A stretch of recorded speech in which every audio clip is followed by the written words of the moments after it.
Sa mga kadagit, ito na siya! Nakuha na natin! Isang umaga, habang busy ako sa paglaro ng Grow a Garden, ay bigla na lang tumunog yung cellphone ko.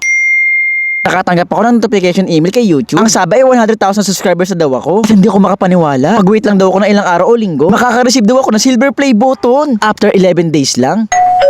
May nag-doorbell sa bahay ko kahit wala kaming doorbell. Kaya pagbukas ko ng pintuan, nagulat ako sa nakita ko. Nakatanggap ako nitong deliver galing kay YouTube. Ito na siguro yung silver play button. Hindi nga ako makapaniwala eh. Dati pangarap ko lang, ngayon hawak ko na. Kaya naman hindi ko napapatagalan, i-unboxing ko na. Siyempre dahan-dahan nga pala ako mag-unboxing. Una ko ang nakita itong kulay black na foam. Siguro ito yung nagsisilbing protection. At paghawi ko, ito na nga nakita ko na silver play button. Wow! So mga kadagit, ito na pala ang silver play button. Grabe, ang ganda. So kukunin na natin pero siyempre dapat dahan-dahan. Nagiginig ako.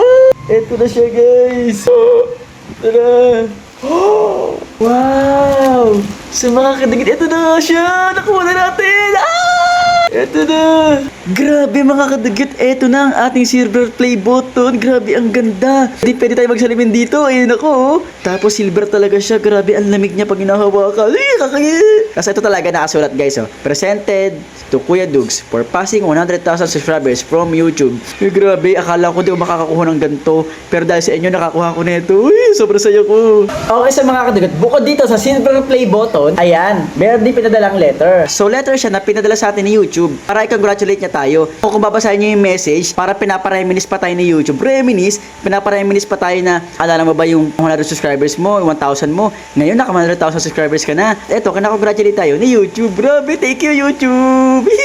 Tapos na nga tayo mag-unboxing. Ito ang ating silver play button at ito naman ang ating letter. Naisip ko nga na ilagay ko siya dito sa second layer ng aking cabinet. Niready ko talaga yung space na yan para sa silver play button. Siyempre, nililinis ko muna bago ko dito ilagay yung silver play button. Siyempre, dahil ready ako, bubuli na nga din pala ako ng picture frame. Para sa akin kasi importante din itong mga letter kaya ipapaprame ko sila. At meron na tayong silver play button. Siyempre, iba pa rin itong letter para bilang remembrance. Eto na guys. O, diba? Ang ganda. Siyempre, itong letter kailangan natin ipaprame para remembrance to eh, diba? O, diba? Ang ganda.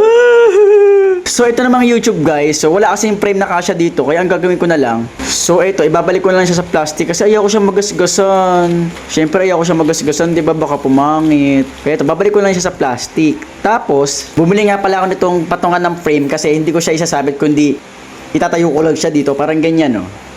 Yan. So tara na, let's go! Ito nga, dinalagay ko rin itong mga stand dito sa ating second layer ng ating cabinet. Una ko nga nilagay itong ating letter na nasa picture frame. Grabe, saktong-sakto, parang sinuka. Next naman itong ating silver play button. Sabi ko nga, hindi ko siya tinanggal sa plastic para di siya magasgasan. Ito nga, pinatong ko na rin siya sa stand na magkapantay na sila ng picture frame. Oh, ito na nga, di ba? Ang ganda. Kaya pala nilagay ko sila dito sa cabinet para lagi ko makita at maalala na ito ang bunga ng aking paghihirap. At syempre, salamat sa mga taong sumusuporta sa akin. Hindi naman ako magkakaroon nito kundi dahil din sa inyo. Kaya naman sobrang salamat talaga. Ito nga, sinasarado ko ng cabinet para hindi sila maalikabukan. Syempre, itong box, itatago ko rin to. Syempre, remembrance din to eh. Sobrang salamat sa ulit sa inyo dahil umabot ako ng 100,000 followers. Na ngayon 131,000 followers na. Alam ko, lagi ko naman tatandaan na wala ako kung wala kayo. Kaya naman kahit paulit-ulit ko sabihin, thank you kay Lord at thank you sa inyo. So yun lang, thanks for watching. Bye-bye!